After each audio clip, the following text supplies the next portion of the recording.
அனைவருக்கும் வணக்கங்க. இன்று நாவலுடன் பயணம் வேள்பாரி நம்ம கேட்க போகிறது முதல் பாகத்தில் 9வது அத்தியாயங்க. கடைசி 10 அத்தியாயத்தில் என்ன கேட்டோம் அப்படின்னா, நம்ம வீரயுக நாயகன் வேள்பாரி ரொம்ப வருத்தத்தோடு இருந்தார். எதனால் இருந்தார்? 60ஆம் கோழியை காணோம் அப்படின்னு சொல்லிட்டு ரொம்ப வருத்தமாக இருந்தார். அங்கே கடம்பவனத்தை தரிசனம் பண்ணிட்டு இருந்ததோடு அந்த அத்தியாயம் முடிவடைந்தது. இனி என்னெல்லாம் நடந்தது அப்படிங்கிறது இனி வரும் அத்தியாயங்களில் தொடர்ந்து கேட்கலாம் வாங்க. அதுக்கு முன்னாடி என்னுடைய சேனலை சப்ஸ்கிரைப் பண்ண மறந்துடாதீங்க. இப்போ கபிலர் எவ்வியூருக்கு வர்றதுக்கு 3 மாதத்துக்கு முன்னாடி என்ன நடந்துச்சு அப்படிங்கிற ஒரு சின்ன கதையோட இந்த அத்தியாயத்தை நம்ம தொடரலாம். சித்தாற்றின் வடபுலத்தை சேர்ந்த பாணர் கூட்டம் இருக்காங்கல்ல, அவங்க எவ்வியூருக்கு வந்திருந்தாங்க. இப்போ தான் அவங்கள பாணர்கள்ங்கிறோம். அவங்களாம் யார் அப்படின்னு பார்த்தீங்கன்னா, வேட்டை சமூகத்தில் உள்ளவங்க தான் அப்புறமா பாணர்களாக மாறினாங்க. பாணர்கள்னால் அவங்களுக்கே தெரியும் யார் அப்படின்னு கேட்டால், பாடல் பாடுறவங்கள ஒருத்தர் புகழ்ந்து யாழ் தெய்வமான மதங்களையும் மதங்கியையும் வணங்குபவர்கள் தாங்க அவங்க. இந்த குழு தலைவன் மதங்கன் அப்படின்னு சொல்லுவோம். அந்த குழு தலைவியை மதங்கி அப்படின்னு சொல்லுவாங்கங்க. தாங்களே வேட்டையாடி அந்த விலங்கிலிருந்து யாழுக்கு நரம்பு எடுத்து கட்டுவாங்கங்க. அந்த விலங்கின் தோலை கொண்டு தான் பறையே செய்வாங்கன்னா பார்த்துக்கோங்களே. இவங்களுடைய கூத்து நள்ளிரவுக்கு பிறகு தாங்க தொடங்கும். அரிசியின் அளவு பருமன் கொண்ட அந்த யாழோட நரம்பு அப்படி மீட்டப்படும் போது அந்த பறை ஒலிக்கு சத்தம் இருக்குல்ல, அது எல்லாருக்குமே ரொம்ப கேட்கும். வேட்டை விலங்கின் சீற்றம் ஆரம்பமாகுங்க. சிறு பறையின் ஒளியில் தொடங்கும் கூத்து நேரம் ஆக ஆக பார்த்தீங்கன்னா அப்படி சீற்றம் கொண்டு காட்டையே மிரட்டும்னா பார்த்துக்கோங்களேன். குகை விலங்கு வெளியில் எட்டி பார்க்கும். அதன் கண்களுக்குள்ளே இருக்கும் நீல ஒளி இருளுக்குள்ளே ஊர்ந்து இறங்குங்க. என்னடா சத்தம் அப்படிங்கிற மாதிரி எல்லாமே மிரண்டுருமா காட்டில் உள்ள விலங்குகள். இந்த குழுவினரின் அடையாளமே தோல் கருவியான அந்த தடாரி தாங்க. அந்த தடாரியை துணியால் கட்டி கூடையில் வச்சுக்கிட்டு தான் காவடி போல் 2 புறமும் தூக்கிட்டு வருவாங்க அந்த பாணர்கள். அப்படி பயணத்தின் போது எங்காவது கை வலிக்குது அப்படின்னா கூட அவங்க மண்ணில் வைக்க மாட்டாங்கங்க. தடாரி மண்ணை தொட்டுச்சு அப்படின்னா அங்கே கூத்து நிகழ்த்திட்டு தான் அவற்றை தூக்கணும் அப்படிங்கிறது அவங்களுடைய எண்ணம். மற்றபடி எங்கேயுமே அதை இறக்கவே மாட்டாங்க. கூத்து நடக்கும் இடத்துல மட்டும்தான் அதை கீழே இறக்குவாங்க. மற்ற நேரத்துல எல்லாம் காவடி போல தோள்களில் தான் வச்சுக்குவாங்க. கை குழந்தைய போல இடுப்பில் கூட சுமந்து இருப்பாங்க. ஒருவர் மாற்றி ஒருவர் தாங்க வச்சுக்குருவாங்க. தங்களுடைய முன்னோர்கள் வேட்டையாடிய யானையின் காலடியின் அளவு கொண்ட தடாரியை வடிவமைப்பாகங்க. கூத்து நிகழ்ந்துட்டு இருக்கும் எந்த கணத்திலும் தடாரியை எடுத்து பெரும் மதங்கன் களம் இறங்குவான் அப்படிங்கிறதே தெரியாதுங்க. எல்லாரும் கூத்து நடந்துட்டு இருக்கும். திடீர்னு அந்த மதங்கன்கிற தலைவர் இருக்கார்ல, அவர் தான் தடாரியை வச்சுட்டு இறங்கி அந்த சத்தத்தை கொடுப்பாருங்க. யாழ் தேவதை உருகி அழைக்க ஏதோ ஒரு கணத்தில் சின்னங்கொண்டு இறங்குவாராம் அந்த யாரு மதங்கன் அப்படிங்கிறது. மலை தெய்வம் உள்ள வந்துருமாங்க. மதங்கன் மலை நடுங்க ஆடுவாராம். அவர் ஆடுற ஆட்டத்தை பார்க்கணுமே, அவ்வளோ பயங்கரமாக இருக்குமா. தடாரிகளின் பேரொளி காட்டை அப்படியே கிட்டித்து இட்டிக்குமா. இடி மாதிரி காட்டின் ஆதி மைந்தர்கள் ஆடிய ஆட்டமாங்க அது. மதங்களின் ஆட்டத்தை கதையாக கேட்கும்போதே பலரும் நடுங்குவாங்கன்னா பார்த்துக்கோங்களே. மதங்கன் கூட்டம் வந்திருக்கு அப்படிங்கிறத கேள்விப்பட்டு நம்ம பாரி அடைந்த மகிழ்ச்சிக்கு அளவே கிடையாதுங்க. ஏன் அப்படின்னா எல்லாரும் சொல்லி தான் கேள்விப்பட்டிருக்காரு. அப்படி தான் இருக்கும் மதங்கனுடைய ஆட்டம், அப்படி தான் இருக்கும் அந்த சத்தம் அப்படின்னு. அவர் இது வரைக்கும் பார்த்ததே இல்லை. பாரியின் மனைவி தாங்க ஆதினி. அவள் பொதினி மலையின் குலமகள்ங்க. அவள் சிறு வயதிலே பொதினி மலையில் தந்தையோடு சேர்ந்து மதங்களின் நிகழ்வை பார்த்து பயந்து அழுததை பற்றி பாரிட்ட பல நாள் அவள் சொல்லிகிட்டே இருப்பாள். ஏனோ பரம்பு நாட்டுக்கு மதங்களின் கூட்டம் எப்பவுமே வந்தது கிடையாதுங்க. நீண்ட காலத்துக்கு பிறகுதான் பாரியே கேள்விப்படுறாரு. சித்தாற்றங்கரையில் இருந்த நெட்டூர் மலையை சோழன் கைப்பற்றிட்டான் அப்படின்னு அவர் கேள்விப்பட்டோன்னே அந்த மண்ணின் மகா கலைஞர்களான மதங்கர்கள் இப்போது அவனது கடல் பணிகளுக்கு ஏவல் வேலை செஞ்சிட்டு இருக்காங்க. யாழிசையின் பெருந்தேவிகளான அந்த குல பெண்கள் சோழ அரண்மனையில் விரலிகளாக மாறி கிடக்கிறாங்களாம்ங்க. பேரரசை உருவாக்கும் கனவுக்கு எண்ணற்ற இனக்குழுக்கள் இரையாக்கப்பட்டுருச்சு. மதங்கர் இனமே முற்றிலும் அழிந்து போச்சு அப்படின்னு அவருக்கு ரொம்ப வருத்தமாக இருக்குது நம்ம பாரிக்கு. அதில் தப்பி பிழைச்ச அந்த பாணர் குழுவை பார்த்ததில் கொஞ்சம் மகிழ்ச்சி இருக்குமா இருக்காதா? கொஞ்சம் இல்லை, அளவுக்கு அதிகமான மகிழ்ச்சியே நம்ம பாரிக்கு. பாரிக்கு 2 மகள்கங்க. யார் யார் அப்படின்னு கேட்டிங்கன்னா, மூத்தவ பேர் அங்கவ, இளையவள் பேர் சங்கவங்க. அவங்க 2 பேருக்கும் 6 ஆண்டுகள் வித்தியாசங்க. பாரியின் குலக்கொடி தந்தையின் எண்ணத்தை அவரது கண்கள்ல இருந்தே கண்டறிஞ்சு விடுவா. யாரு அப்படின்னு பார்த்தீங்கன்னா நம்ம அங்கவைங்க. தாய் ஆதினிக்கு அங்கவையின் மீதான வியப்பு எப்போதுமே நீங்கினது இல்லைங்க. தான் அறியாத பாரியை இவன் எப்படி கண்டறிகிறா அப்படின்னு எத்தனையோ முறை அவன் நினச்சி பார்த்துட்டே இருப்பான்னா பார்த்துக்கோங்களே. உனது சொல்லத்தான் தந்தை கேட்பாரு அப்படின்னு ஒரு முறை கூட சொல்ல மாட்டா தன்னுடைய மகளை பார்த்து. ஆனால் தந்தையை போலவே நீயும் சொல்கிறாயே, அது எப்படி அப்படிங்கிற மாதிரி அவளுக்கு வியப்பு இருக்கும். ஒரு நாள் நண்பகல் பார்த்திங்கன்னா பாரியும் அவங்களுடைய மனைவி குழந்தைகள் எல்லாருமே குளிச்சுட்டு சாப்பாட்டுக்கு வந்துட்டுருக்காங்க. அதுக்கு முன்னாடி தன்னுடைய தலையை வந்து காய வைப்போம் அப்படின்னு சொல்லிட்டு பாரி போய் ஒரு பாறைக்கு பக்கத்தில் நின்றுட்டுருக்காரு. அப்போ வந்து தலையை துவட்டினபடியே ஆதினியும் அங்கே போகிறா. ஆதினி போனதோட அங்கவையும் அங்கே வந்துடுறா, அவங்க பொண்ணு. இவங்க எல்லாரும் அங்கே பாரிக்கு பக்கத்தில் போகிறாங்க. உடனே வந்து தன்னுடைய மக கேட்குறா பாரியை பார்த்து, தந்தையே என்ன பார்த்து கொண்டிருக்கிறீர்கள் அப்படின்னு கேட்குறா. உடனே வந்து குரல் கேட்டு திரும்பலை. அவர் சொல்கிறார், அந்த பக்கம் திரும்பிட்டே சொல்கிறார் அவங்க அப்பா நம்ம பாரி, கண்டுபிடி மகளே அப்படின்னு.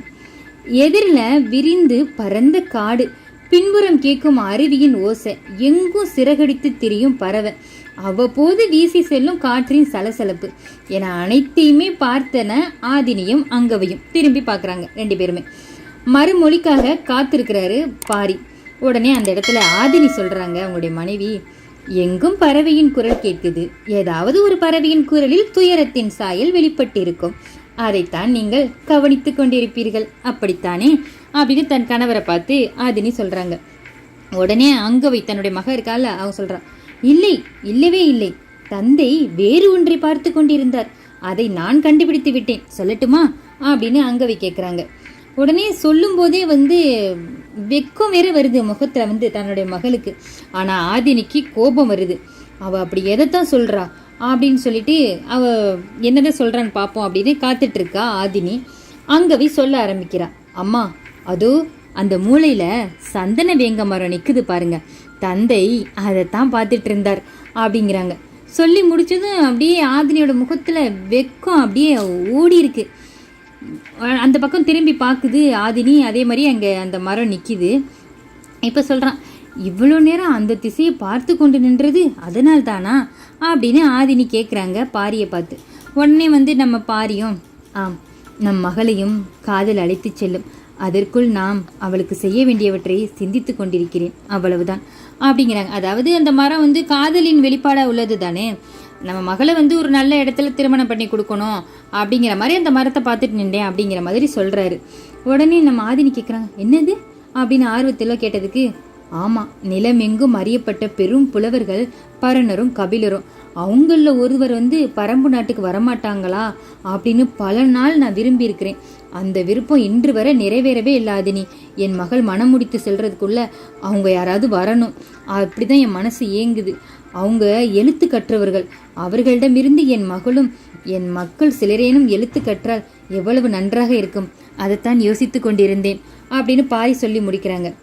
உடனே, அது எனக்கான உங்களின் விருப்பம் தந்தையே, அதைவிட ஆழமான ஆசைகள் உங்களிடம் உண்டு, அவை நிறைவேற வேண்டும் என்றுதான் நான் விரும்புவேன் அப்படின்னு அங்கவை சொல்றாங்க. உடனே பாரிக்கு வியப்பு, என்னடா அது, நம்ம பொண்ணை பற்றி நம்ம மனசில் நினச்சி வருத்தப்பட்டுட்டு இருந்தா நம்மளுக்காக அவ ஏதோ சொல்கிறா, என்ன மகளை சொல்கிற அப்படின்னு அவர் கேட்குறாரு. உடனே அங்கவை சொல்கிறாங்க, ஆம் தந்தையே, பரம்பு நாட்டில் முழங்காத பறையே இல்லை, ஆடாத கூத்து இல்லை, மீட்டாத யாழ் இல்லை, ஆனால் மதங்கர் கூட்டம் இந்த மண்ணை மிதிக்கவே இல்லையே தந்தையே. அந்த ஏக்கம் நீண்ட நாள் உங்களின் ஆள் மனசில் இருக்குல்ல, உங்களோடு அமர்ந்து அந்த இசையும் கூத்தையும் நான் பார்க்கணும், அதுதான் என்னோட ஆசை தந்தையே அப்படின்னு அந்த பொண்ணு சொல்கிறாங்க.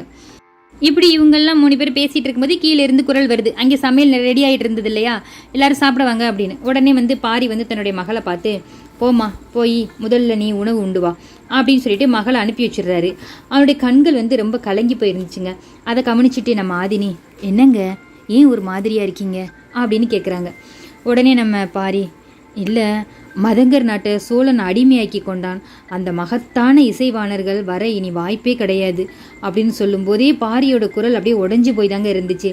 செய்வது அறியாது நின்ற ஆதினி கொஞ்சம் அவருடைய தோலை தொட்டு கொஞ்சம் மனக்கலக்கம் வந்து தணிக்கிறாங்க. அதாவது நமக்கு ரொம்ப பிடிச்சவங்க வந்து ஏதாவது வருத்தமாக பேசல நம்ம அவங்கள மனசில் சாய்ச்சிக்குவோம் இல்லையா, அது மாதிரி தோளில் சாஞ்சிட்டு நீங்கள் கவலைப்படாதீங்க, எல்லாமே கண்டிப்பாக ஒரு நாள் நடக்கும் அப்படிங்கிற மாதிரி ஆறுதல் சொல்கிறாங்க. உடனே வந்து மறுபடியும் வந்து நம்ம ஆதினி வந்து பாரியை பார்த்து, என்னங்க அந்த சந்தன வெங்க மரம் பக்கம் போகலாமா அப்படின்னு கேட்குறாங்க. உடனே பாரியும் வந்து ஒரு சின்ன புன்னகையோட அப்படின்னு சொல்கிறாரு. ஏன் மகள் இருக்கும்போதே நீ அழைத்திருக்க வேண்டுமே, அந்த துணிவை ஏன் இழந்த அப்படின்னு கேட்குறாரு. உடனே ஆதினி சொல்கிறாங்க, எனது கண்களை நீங்கள் பார்த்துருந்தா உங்களுக்கு தெரிஞ்சிருக்கும், நான் கண்கள் மூலமாக உங்களை அழைச்சேன், நீங்கள் தான் என் கண்களை பார்ப்பதே இல்லையே அப்படிங்கிறாங்க. இந்த தாக்குதலை பாரி எதிர்பார்க்கவே கிடையாதுங்க. ஆதினியின் கண்கொண்டு பார்க்க தவறிய நாட்கள் எத்தனையோங்க. காலம் எவ்வளோ வேகமாக அழைச்சிட்டு போகுது. கணவனின் இடத்தை தந்தை எந்த கணம் விழுங்குகிறான் என்பதை கணிக்கவே முடியலைங்க. எண்ணங்கள் அலைமோதிட்டு இருக்கும்போதே பாரி சொல்கிறாரு, நீ தான் எனது கண்கொண்டு பார்த்தவள் அப்படின்ற மாதிரி சொல்கிறாங்க. கொஞ்சம் புரியலை நம்ம ஆதினிக்கு. உண்மையில் நான் பச்சைப்புறா ஒன்றின் மாறுபட்ட குரல் ஒளியைத்தான் கேட்டுட்டு இருந்தேன் ஆதினி. அங்கவ காதல் பருவத்தில் நின்றுட்டு இருந்தா. அவளின் கண்களின் வழியே அவள் பார்க்க தொடங்கிட்டா. அவளின் கண்களுக்கு சந்தன வேங்கை தான் முதல்ல படும். அதைத்தான் தந்தை பார்த்திருப்பார் என நம்பி சொன்னாள். நீங்கள் ஏன் அதை ஒப்புக்கொண்டீர்கள் அப்படிங்கிற மாதிரி நம்ம ஆதினி கேட்குறாங்க. உடனே வந்து நம்ம பாரி சொல்கிறாரு, ஒரு சிரிச்சிட்டே சொல்கிறாரு, குழந்தைகள்கிட்ட விட்டு கொடுப்பதும் தோற்று போவதும் ஒரு ஆண் தாய்மையை அனுபவிக்கிறான், அது உனக்கு தெரியாது ஆதினி அப்படின்றாரு. இதை ஆதினி எதிர்பார்க்கவே கிடையாதுங்க. கொஞ்சம் கலங்கி போயிட்டான். பாரி நெஞ்சில் அப்படி சாஞ்சு, ஏன்னா நான் என்ன சொன்னனோ அதை ஆதினி என்ன சொன்னாங்களோ அதுதான் உண்மை. அந்த பறவை சத்தத்தை வச்சு தான் அவர் ரொம்ப மேம்பருந்து பார்த்துட்டு இருந்திருக்காரு. அந்த பறவைக்கு என்னாச்சோ அப்படிங்கிற மாதிரி ஆதினி கரெக்டாக தான் கணிச்சிருக்காங்க. தன் கணவன் மனசில் இருக்கிறத ஒரு மனைவி கணிக்கிறது எவ்வளோ பெரிய விஷயம். அதை ஆமாம் நீ சொன்னதை தான் நான் கணிச்சேன் அப்படின்னு சொல்லும்போது ரொம்ப சந்தோஷமாக இருக்கும் இல்லையா. தன் கணவன் மேலே வந்து அப்படியே சாஞ்சிக்கிறாங்க. அதோட அவங்களுடைய அன்பு பரிமாற்றம் அங்கே நடந்துட்டுருக்கு. அதுக்கப்புறம் பார்த்திங்கன்னா நள்ளிரவு வந்துருச்சு. அப்போ வந்து அங்கே அந்த கூத்து ஆரம்பமாயிருச்சு. மதங்கன் கூட்டம் அங்கே வருது. வந்ததோட ஃபஸ்ட்டு மதங்கி யாழ் மீட்ட தொடங்கினதுலேருந்து பார்வையாளர்கள் இமை சிமிட்டுறது கொஞ்சம் கொஞ்சமாக குறைஞ்சிட்டு இருந்திருக்கு. இசைக்கருவிகள் ஒன்று ஒன்றா இணைஞ்சிருக்கு. சிறு பறையும் அரிப்பறையும் முழங்கும். அந்த இருள் நடுக்கம் கொள்ள தொடங்கிருச்சுங்க. அந்த மாதிரி அந்த சத்தம் வர வர சலங்கை அணிந்த பெண்கள் 2 பேர் வந்து நெடில் நிழல் நகர வெறி கொண்டு ஆடுறாங்க. பாரியின் இடது பக்கம் யாருக்கு வந்திருக்கான்னு பார்த்தீங்கன்னா அங்கவே அமர்ந்திருக்காங்க. வலது பக்கம் அமர்ந்திருந்த ஆதினியின் பக்கத்தில் சங்கவை இருந்திருக்காங்க. தேக்கன், முடியன், அப்புறம் இன்னும் மரப்பலகை மேலே இன்னும் கொஞ்சம் பேர் நிறைய பேர் உட்காந்துருக்காங்க. அவர்களுக்கு நேர் இதில் பாட்டாய் பிறை அப்படின்னு சொல்லப்படும் பாட்டன்மார்களுக்கான மேடை ஒன்று இருந்திருக்குங்க. அங்கே யார் உட்காந்துருக்கா அப்படின்னா அந்த எப்பியூர்லேயே ரொம்ப மூத்தவர், அனுபவத்தில் சிறந்தவர், ரொம்ப வயதானவர். அவர் பேர் என்ன அப்படின்னு பார்த்தீங்கன்னா வாரிக்கையன். அங்கே தாங்க உட்கார்ந்துருக்காரு. அவரை சுற்றி வந்து இன்னும் சில பேர் முதியவர்கள்லாம் இருப்பாங்கல்ல, அவங்க அமர்ந்திருக்காங்க. கூத்தின் பாங்கில் துயரத்தின் நெடுங்குரல் மேலே வருதுங்க. அழிந்த இனத்தின் கடைசி பாடகன்க தனது குரல் நாளங்கள் வெடிப்பதை போல பாடத் தொடங்குறாருங்க. அங்கே வந்து இன்றோடு குரல் வெடித்து சாகணும் அப்படிங்கிற மாதிரி அவருடைய பாடல் இருந்திருக்குன்னா பார்த்துக்கோங்களேன். அந்த பாடலில் ஏதோ ஒரு ஆறா துயர வந்து கலந்து பாடிட்டு இருக்காரு. அதை கலையாக்கும்போது கலைஞன் படும் வேதனைக்கு இணை சொல்ல முடியுமா என்ன? அவருடைய வேதனை ஃபுல்லாக அதில் இறக்கி அந்த பாடலை பாடி முடிக்கிறார். குரலும் சலங்கையும் யாழும் பறையும் ஒன்னோடு ஒன்று விலகியும் விழுங்கியும் அப்படி போயிட்டு இருக்கு அந்த கூத்து. போர் குதிரைகளின் விரட்டுதல்ல இருந்து தப்பி ஓடும் ஒரு இசைக்கலைஞனின் காலடி ஓசை தனித்து கேட்டு கொண்டிருக்கிறத போல பாரி உணர்ந்தாரு. அந்த ஓசை எந்த கருவியிலிருந்து வருது அப்படிங்கிறத அவருடைய கண்ணு தேடிட்டு இருந்திருக்குங்க. எல்லோரும் மெய் சேர்த்து பார்த்து கொண்டிருந்த அந்த கணத்துல 2 தட்டாரிகளோடு குதித்து உள்ள இறங்கினாரு பாருங்க. யாரு? மதங்கன் இறங்கிட்டார். நம்ம எல்லாரும் எதிர்பார்த்த மதங்கன் இறங்கிட்டார். அதுவரை முழங்காமல் இருந்த அனைத்து தட்டாரியும் ஏக காலத்துல ஒலி எழுப்பிடுச்சுங்க. சற்றும் எதிர்பாராத பேரிசை. பாரியே அப்படியே குலுங்கி உட்கார்ந்தாருன்னா பார்த்துக்கோங்களேன். பயந்து போயிட்டா சங்கவை. அம்மா அப்படின்னு சொல்லிட்டு கத்தி அவங்க அம்மாவுக்கு பக்கத்தில் போய் உட்காந்துட்டா. ஆதினி உடனே தன்னுடைய குழந்தைய அப்படியே மடியில் அணைச்சி இருக்க பிடிச்சிக்கிட்டா. அதை கவனிச்ச பாரியின் கண்களுக்கு சின்ன வயசுல பயந்து கத்திய ஆதினி கூட தெரிகிறான்னா பார்த்துக்கோங்களேன். மதங்கன் தாவி உள்ளறங்கிய இடத்துல மண்ணெல்லாம் பெயர்ந்து மேலே வந்துருச்சுங்க. வேட்டையாடி யானை வேட்டையாடுதான் எப்படி இருக்கும், அந்த காலடி நிலத்தை அதிர செய்வதை போல அது இருந்திருக்கு. ஒரு ஆட்டம் தொடங்கும் கணத்துல இவ்வளவு ஆவேசம் கொண்டு நிகழுமா அப்படிங்கிற வியப்பு எல்லா மக்களுக்கும் அந்த இடத்துல இருந்துச்சுங்க. இருமுக பறையான தடாரியை கையால் அடிச்சு முழங்கணும். அவன் 2 நட முன்னும் பின்னுமா தவி தவி தடாரியில ஒலி எழுப்பிட்டு இருந்தாரு. மதங்கனின் குடுமி கலன்று சிகை கலன்று எழுந்துச்சுன்னா பார்த்துக்கோங்களே. வெறி ஏறிய மதங்கன் கால்களை முன்னும் பின்னுமா மாற்றி அப்படி குதிகாலால் குத்தி குத்தி ஆடுறாரு. மதையான தனது நிழலை கொள்ள மீண்டும் மீண்டும் தந்தத்தால மண்ணை குத்தும்ல, அது போல இருந்துச்சுக்கான். அதெல்லாம் பார்க்கறதுக்கு எல்லா கருவிகளும் முழங்கிட்டு இருந்துச்சு. பாரி உறைந்த நிறையில அப்படி மதங்கனை பார்த்துட்டே இருக்காரு. மூதாதையர்களின் ஆதி கூத்து மதங்கன் மயங்கி சரிந்ததோட அந்த கூத்து முடிஞ்சிருச்சுங்க. மதங்கனுடைய ஆட்டம் இவ்வளவு பயங்கரமாக இருக்குமா? நம்ம கேள்விப்படுற நமக்கே எவ்வளோ உடம்பு சிலிருக்குதுன்னா பார்த்துக்கோங்க. அப்போ பார்த்துட்டு இருக்கிற அவங்க எல்லாருக்கும் எப்படி இருந்திருக்கும். இப்போ எல்லாமே கூத்து முடிஞ்சதும் எல்லாருமே கலைஞ்சி போயிட்டாங்க. கலைஞர்கள்லாம் அவங்களுடைய இசை கருவிகள்லாம் அப்படி துணியில் எடுத்து கட்டுறாங்க. மதங்கனை மட்டும் அப்படி பக்கத்தில் அழைச்சி அமர செய்கிறாரு பாரி. அவன் உள்ளங்கையை அப்படி தொட்டும் தடவியும் அப்படி பார்க்குறாரு. நீண்ட நேரம் எதுவுமே பேசாமல் இருக்கிறாரு. உள்ளங்கை எப்படி இருக்குது தெரியுமா? அப்படி சிவந்து போயிருக்கு. ஏன்னா அந்த தட்டாரியை அடித்த அடி எப்படி அடிச்சிருப்பாரு, கை சிவந்து இருக்குன்னா. கொஞ்சம் நேரம் கழித்து அவர் தடவிட்டே இருக்கும்போது மனைவி அதை பார்த்துட்டு சொல்கிறாங்க, ஆதினி நீங்கள் இங்கேயே தங்கி விடுங்களேன் அப்படின்னு அந்த மதங்கனை பார்த்து சொல்கிறாங்க. உடனே அவர் சொல்கிறாரு, இல்லைம்மா இங்கெல்லாம் நிலை கொள்ளக்கூடாது, அப்படி இங்கே இருக்கக்கூடாது அப்படிங்கிற மாதிரி சொல்கிறாங்க. அது தெய்வ வாக்கு அப்படின்னு சொல்கிறாங்க. உடனே பாரி நிமிர்ந்து அந்த மதங்கனுடைய கண்ணை பார்க்குறாரு.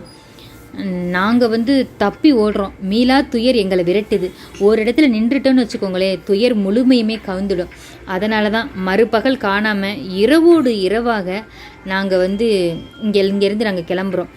விலக்கி சொல்ல மனசில் துணிவுள்ள தாயி, அதனால தான் இதை தெய்வ வாக்குன்னு சொல்கிறோம். நாங்கள் கிளம்புறோம் அம்மா அப்படிங்கிற மாதிரி சொல்கிறாரு அவர். பாரிக்கு சொல்ல எதுவுமே இல்லைங்க. உடனே அவர் கேட்குறாரு, உனக்கு என்ன வேணும் கேளு, எது வேணாலும் நான் தர்றேன், நீ எடுத்துகிட்டு போ அப்படின்ற மாதிரி அந்த கையை பிடிச்சிக்கிட்டே சொல்கிறாரு. மதங்கன் கொஞ்சம் கேட்குறதுக்கு கொஞ்சம் தயக்கம் இருக்கு இல்லையா? ஆனால் ஏதோ கேட்கணும்னு நினைக்கிறாரு, கொஞ்சம் தயக்கமாக இருக்குது. தயங்காமல் கேளு அப்படின்னு தேக்கன் பக்கத்தில் நிற்கிறார் இல்லையா, பாரிக்கு பக்கத்தில், அவர் சொல்கிறார். உடனே மதங்கன் மெல்லிய குரலில் கேட்க ஆரம்பிக்கிறார். இல்லை வேறு எதுவும் வேண்டாம், அந்த கொல்லிக்காட்டு விதை மட்டும் கொஞ்சம் கொடுக்குறீங்களா அப்படின்னு சொல்கிறாரு. பாரி அதிர்ந்து போயிட்டாரு. அந்த இடத்துல இருக்கிற எல்லாருமே அதிர்ந்து போயிட்டாங்க. யாருமே எதிர்பாராத ஒன்று. என்ன பதில் சொல்கிறதுனே தெரியல. கேட்டால் கொடுக்குறவர் நம்ம பாரி. இப்போ என்ன பண்ணுறதுனே தெரியல. இப்படி ஒரு பொருள் இருப்பதை வெளியில் உள்ளவங்களுக்கே தெரியாதுன்னா பார்த்துக்கோங்களேன். இதை எப்படி கேட்டால் மதங்கன் அப்படிங்கிற மாதிரி சில பேருக்கு யோசனை. கொஞ்ச நேரம் மௌனமாகவே இருக்காங்க எல்லோருமே. அதுக்கப்புறம் தேக்கன் சொல்கிறாரு, பரம்பின் ஆதி பொருட்கள் குலம் தாண்டக்கூடாது ஐயா, குலநாகினி வாக்கு இது, வேறு எது வேணாலும் கேள், நாங்கள் தருகிறோம் அப்படின்னு அந்த தேக்கன் சொல்கிறாரு. உடனே நம்ம அந்த மதங்கன் சொல்கிறாரு, குலநாகினின் வாக்கு காப்பாற்றப்படட்டும் ஐயா, நான் புறப்படுகிறேன் அப்படின்னு சொல்லிட்டு மறுபடியும் அந்த துணியெல்லாம் எடுத்து கட்டிட்டு எந்திரிக்கிறாங்க கிளம்பி போகிறதுக்கு. உடனே பாரிகிட்ட அந்த பாரி அவருடைய கையை பிடிச்சிட்டு, தடாரி அடித்து வடுவேறிய கை, அதை தொட்டு அழுத்தியபடியே பார்த்துட்டே இருக்கணும் போல இருக்குல்ல அப்படிங்கிற மாதிரி சொல்லிட்டு பின்னாடி திரும்பி சொல்கிறாரு, எடுத்து வாருங்கள் அவர் கேட்டதே அப்படிங்கிறாங்க. உடனே அந்த வீரர்கள்லாம் மாளிகை பக்கம் போகிறாங்க, அரண்மனையை நோக்கி அதை போய் எடுத்துகிட்டு வர போகிறாங்க. இது 4 நாட்களுக்கு முன்னாடி. இப்போ அது எதுக்கு அந்த கொல்லிக்காட்டு விதைன்னு சொன்னால அதை எதுக்கு அவர் கேட்குறாருன்னு நம்ம தெரிஞ்சுக்கணும் இல்லையா? இப்போ கதைக்குள்ளே நம்ம வந்துட்டோங்க. 3வது கதைக்குள்ள வந்துட்டுருக்கோம், தெரிஞ்சுக்கணும் இல்லையா? சரி வாங்க கேட்கலாம். 4 நாட்களுக்கு முன்னாடி மதங்கன் கூட்டம் மேற்கு எல்லையிலேருந்து இந்த பரம்பு நாட்டுக்கு வந்துட்டுருக்குங்க. வந்துட்டு இருக்கும்போது அவங்களோட வந்துட்டு இருந்த ஒரு பெண்ணுக்கு சரியான பசி போல் அவங்க மயங்கி விழுந்துடுறாங்க. மயங்கி விழுந்ததோட அங்கே யார் கூட்டிகிட்டு வர்றா அப்படின்னு பார்த்தீங்கன்னா, அந்த பாணர் கூட்டத்து தலைவர்களோட நம்ம வீரன் ஒருத்தர் வந்துட்டுருக்காரு. இவங்களெல்லாம் அழைச்சிட்டு வரணும். இப்போ நம்ம ஊருக்கு விசேஷத்துக்கு வரான்னா நம்ம ஒரு ஆள் தானே போய் அழைச்சிட்டு வரணும். அப்படி தான் அழைச்சிட்டு வர்றாரு. உடனே கேட்குறாரு, ஏன் இந்த பொண்ணு மயங்கி விழுந்தாங்க, எதுவும் உடம்பு சரியில்லையா அப்படின்னு கேட்டோடனே, இல்லை பசி அதனால தான் மயங்கி விழுந்துட்டாங்க அப்படின்னு சொல்கிறாங்க. உடனே சரின்னு சொல்லிட்டு வேகமாக ஒரு குளக்கரைக்கு ஓடுறாரு. அங்கே குளக்கரையில் போனால் தண்ணி இருக்குது, தண்ணி குடிச்சிட்டு கொஞ்சம் மீன் பிடிச்சி வர்றேன், கொஞ்சம் இருங்க பசிக்குதுன்னா அந்த மீனை சாப்பிட்டுட்டு இங்கேருந்து கிளம்பலாம் அப்படின்னு அந்த வீரன் சொல்கிறாரு. உடனே கையில் வலையும் கிடையாது, குத்திட்டையும் கிடையாது, எதை வச்சுப்பா மீன் பிடிப்பேன் அப்படிங்கிற மாதிரி மதங்கன் கேட்குறாரு. இடுப்பு துணியில் முடிஞ்சு வச்சுருந்த ஒரு சின்ன காய் ஒன்று எடுத்து அந்த வீரன் அப்படி காட்டுறாரு மதங்கன்ட்ட. இது என்ன காய், இதை வச்சு எப்படி மீன் பிடிப்ப அப்படின்னு கேட்குறாரு மதங்கன். கொஞ்சம் பாருங்க அப்படின்னு சொல்லிட்டு அந்த வீரன் அந்த காயை அருகில் உள்ள ஒரு கல் மேல் வச்சு அப்படி தட்டுறாரு. தட்டி அந்த காயை 2 எடுத்துக்கிறாரு. அதில் ஒரு துண்டை எடுத்து இடுப்பு துணியிலே வச்சுக்கிட்டாரு. மறு துண்டை மறுபடியும் கடலில் தட்டி தட்டி தட்டி தட்டி தட்டி நல்லா பொடியாக்கிட்டாரு. அதை துளியும் மிஞ்சாமல் எடுத்து அந்த குளத்தில் அப்படி தூவி விடுறாரு. அவன் தூவின இடத்த பார்த்துட்டே இருக்காரு மதங்கன். சிறிது நேரம் கலங்க ஆரம்பிச்சிருச்சுங்க. சிற்ற அலைகளாக தோண்டுது. வீரன் சொன்னான், இது தாங்க கொல்லிக்காட்டு விதை, காக்கா கொல்லி விதைன்னு கூட நாங்கள் சொல்லுவோம். அதை மீன்களும் பறவைகளும் விரும்பி தின்னுங்க, கொஞ்ச நேரத்தில் பார்த்தீங்கன்னா மயக்கம் போட்டு விழுந்துடும் அப்படின்னு சொன்னதோட மதங்கனுக்கு ஆச்சரியம். அப்படியா, மீன் எப்படிப்பா மயக்கம் அடையும் அப்படின்னு மறுபடியும் கேட்குறாரு. அதை பாருங்க அப்படின்னு அந்த இடத்த சுட்டி காட்டுறாரு அந்த வீரன். மதங்கன் அந்த இடத்த பார்க்க மீன் அப்படியே மேலும் கீழும் அப்படியே சுழன்றும் பிறன்றும் அப்படி நீந்திட்டு இருந்தது. அப்படியே பார்த்தீங்கன்னா வாழை ஆட்டி பைய அசைஞ்சிட்டு அப்படியே மிதக்க ஆரம்பிச்சிருச்சுங்க. வீரன் உள்ளே இறங்கி ஒவ்வொரு நாய் எடுத்து கொடுக்க ஆரம்பிக்கிறாரு. வாயை பிளந்து நின்ற மதங்கன் வந்து அதை வாங்குறாரு. 8 பேருக்கு தேவையான மீனெல்லாம் எடுத்த பிறகு வீரன் வந்து கரை ஏறிடுறாரு. இன்னும் சில மீன்கள்லாம் அப்படி மிதந்துட்டே வந்துச்சு. உடனே அந்த வீரன் சொல்கிறாரு, நமக்கு இப்போதைக்கு இந்த மீன் போதும், இதெல்லாம் கொஞ்சம் நேரத்தில் மயக்கம் தெளிஞ்சு நீருக்குள்ளே போயிடும், அதுவரை பறவை ஏதாவது இந்த மீன்களை வந்து கொத்தாமல் கொஞ்சம் பார்த்துக்கோங்க அப்படின்னு சொல்லிட்டு நெருப்பு மூட்டை போயிட்டாரு அந்த வீரன். அதில் சுட்டு சாப்பிடணும் இல்லையா அந்த மீனை, அந்த பெண்ணு வேற மயக்கமாக இருக்கு இல்லையா. இதுதாங்க கொல்லிக்காட்டு விதையோடைய வரலாறு. சரி, இப்போ அங்கே ஒரு கொல்லிக்காட்டு விதையை எடுத்துகிட்டு வர சொன்னாங்க இல்லையா, வீரர்கள் எல்லாம் போனாங்களா, அவங்க ஒரு பெரிய தாலிப்பானையில் தூக்கிட்டு வந்து பாரி முன்னாடி வைக்கிறாங்க அந்த கொல்லிக்காட்டு விதையில். மதங்கனுடைய கண் அப்படியே வியப்பு திங்காமல் அந்த பானையே பார்க்குது. அதே கொல்லிக்காட்டு காய் தான். பாரி சொல்கிறாரு, எவ்வளோ வேண்டுமோ எடுத்துக்கோ அப்படிங்கிற மாதிரி சொல்கிறாரு. தேக்கனின் மனம் அப்படியே பதறுது. ஆதினிக்கு என்ன சொல்றதுனே புரியல. குல வழக்கங்களை மீறும் இடங்களுக்கு சாட்சியா நிற்பவர் யாரா இருந்தாலும் உள்நடக்கம் கொள்வாங்க. அங்க எல்லோருக்குள்ளும் ஒருவித அச்சம் உண்டாகுது. இறுக்கமான அந்த சூழல்ல மதங்கனுடைய 2 கையும் அந்த தாலிக்குள்ள இருந்து கொல்லிக்காட்டு விதைகளை அப்படி கை நிறைய அள்ளுதுங்க. இப்போ மதங்கனுடைய கை எப்படி இருக்கு அப்படின்னு பார்த்தீங்கன்னா, அந்த தடாரி பேரொலி எழுப்பும் போது எப்படி கை நடுக்கம் இருக்கும், அது மாதிரியே நடுக்கத்தை உணர்றாருங்க. இதோட அந்த அத்தியாயம் முடிவடையுதுங்க. இன்றைய அத்தியாயத்தில் கபிலருக்கு 60ஆங்கோழி தேடி போனவங்க என்னாச்சு அப்படிங்கிறதே தொடராமல் இன்னைக்கு வந்து நம்ம வீரயுக நாயகன் வேள்பாரியுடைய மனைவி ஆதினியை பற்றியும் அங்கவி சங்கவை பற்றியும் அப்புறம் வந்து மதங்கனுடைய ஆட்டத்தை பற்றியும் நம்ம தெரிஞ்சுக்கிட்டோம். இப்போ மதங்கனுக்கு இந்த கொல்லிக்காட்டு விதையை குல வழக்கத்தை மீறி கொடுக்க போகிறாங்க. இதனால் ஏதாவது ஆபத்து ஏற்பட போதா, இதெல்லாம் நீங்கள் தெரிஞ்சுக்கணுமா, என்னோட நீங்கள் அடுத்தடுத்த அத்தியாயத்தில் தொடர்ந்து பயணிப்பீங்க அப்படிங்கிற நம்பிக்கையில் உங்கள் ருத்ரா. நான் கதை சொல்கிற விதம் உங்களுக்கு பிடிச்சிருந்துச்சு அப்படின்னா என்னோட நீங்கள் அடுத்தடுத்த அத்தியாயம் தொடர்ந்து பயணிக்கணும்னாலும் சப்ஸ்கிரைப் பண்ண மறந்துடாதீங்க. தொடர்ந்து பயணிப்போம், காத்திருங்க.